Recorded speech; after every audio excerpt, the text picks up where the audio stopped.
विषय हिंदी। पाठ्य पुस्तक क्षितिज भाग 1 काव्यखंड रसखान के सवैये हम पढ़ रहे हैं। उनका काल भक्ति काल के सगुण काव्य धारा के कवि हैं तथा उनकी काव्य शैली सवैये हैं। प्रश्न 5, आपके विचार से कवि रसखान पशु पक्षी और पहाड़ के रूप में भी श्री कृष्ण के सानिध्य क्यों प्राप्त करना चाहता है? उत्तर, कवि पशु पक्षी और पहाड़ के रूप में भी कृष्ण का सानिध्य प्राप्त करना चाहते हैं क्योंकि उनके हृदय में श्री कृष्ण और ब्रजभूमि के प्रति प्रेम और श्रद्धा का भाव कूट कूट कर भरा है।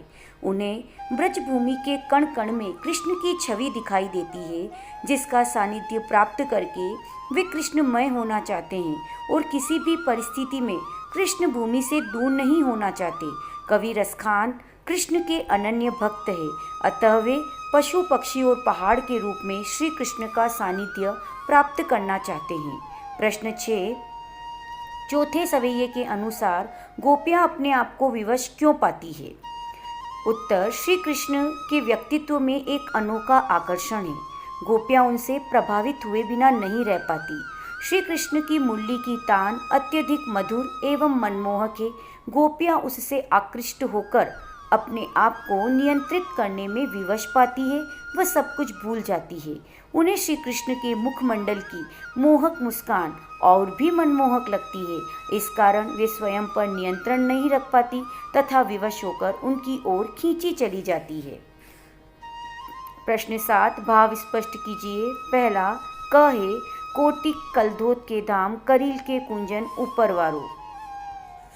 आशय, रसखान का प्रेम सर्वस्व न्योछावर करने को तैयार है। उनका प्रेम प्रभु से मिलने की इच्छा रखने वाला प्रेम है। वह ब्रजभूमि की कांटेदार झाड़ियों और ब्रज के वन के ऊपर करोड़ों सोने चांदी के महल न्योछावर करने को तैयार है। रसखान की यह सर्वस्व समर्पण की भावना कृष्ण के प्रति उनके अनन्य प्रेम का परिचायक है। मायरी व मुख की मुस्कानी समारी न जेहे न जेहे न जेहे। आशय, गोपियाँ श्री कृष्ण की मधुर मुरली की तान और उनके रूप सौंदर्य पर इस प्रकार मोहित है कि वह सब कुछ नियंत्रित कर सकती है, परंतु श्री कृष्ण के सांवले मुख की मोहिनी मुस्कान के आगे अपने आप को विवश पाती है और स्वयं को संभाल नहीं पाती।